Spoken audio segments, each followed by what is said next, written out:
নেত্রকোনার বারহাট্টা উপজেলার স্বাস্থ্য কমপ্লেক্স তীব্র জনবল সংকটে ভুগছে।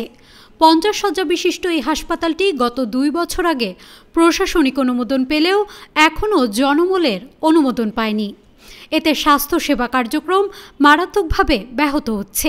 বারহাট্টা উপজেলা হেলথ কমপ্লেক্সে মেডিকেল অফিসার হিসেবে আছি। আমাদের এখানে বর্তমান অবস্থায় আছে 4 জন মেডিকেল অফিসার, একজন আরএমও, একজন কনসালটেন্ট এবং আমাদের ইএজিপিও আছে।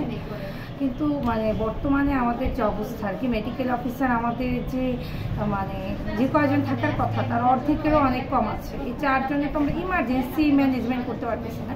তো আমাদের জন্য বহির্বিভাগ চালানো তো একদমই আমরা পারতেছি না বললেই চলে। আসলে বারহাট্টা হাসপাতাল 31 থেকে 50 শয্যা প্রশাসনিক অনুমোদন হয়েছে, এটা আপনারা জানেন। এখানে জনবল সংকট, আর যে জিনিসটা বারবার চলে আসতেছে, আমরা নতুন বিল্ডিং কেন চালু করি না। নতুন বিল্ডিং কিন্তু আমাদের চালু আছে।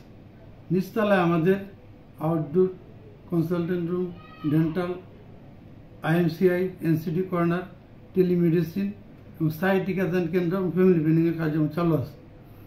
2 তলায় আমাদের এএনসি, পিএনসি, ভায়া সিবি, লেবার রুম এবং সিজারিয়ান কার্যক্রম চালু আছে।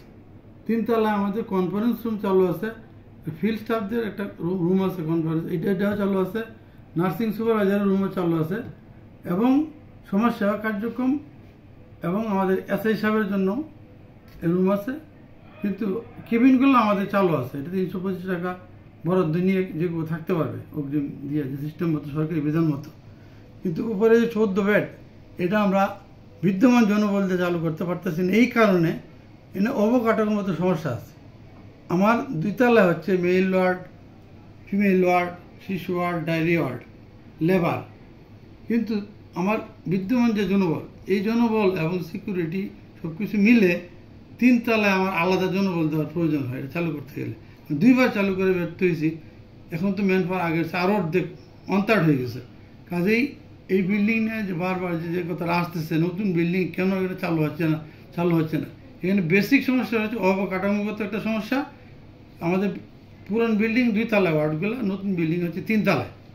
এবং এই ক্ষেত্রে যেহেতু জনবলে ঘাটতি আছে, এই জন্য আমরা 3 তলাটা এই মুহূর্তে চালু করতে পারতেছি না। তা আমরা সচেষ্ট, আমাদের জনবল নিয়োগ হবে, স্থায়ী জনবল নিয়োগ হবে।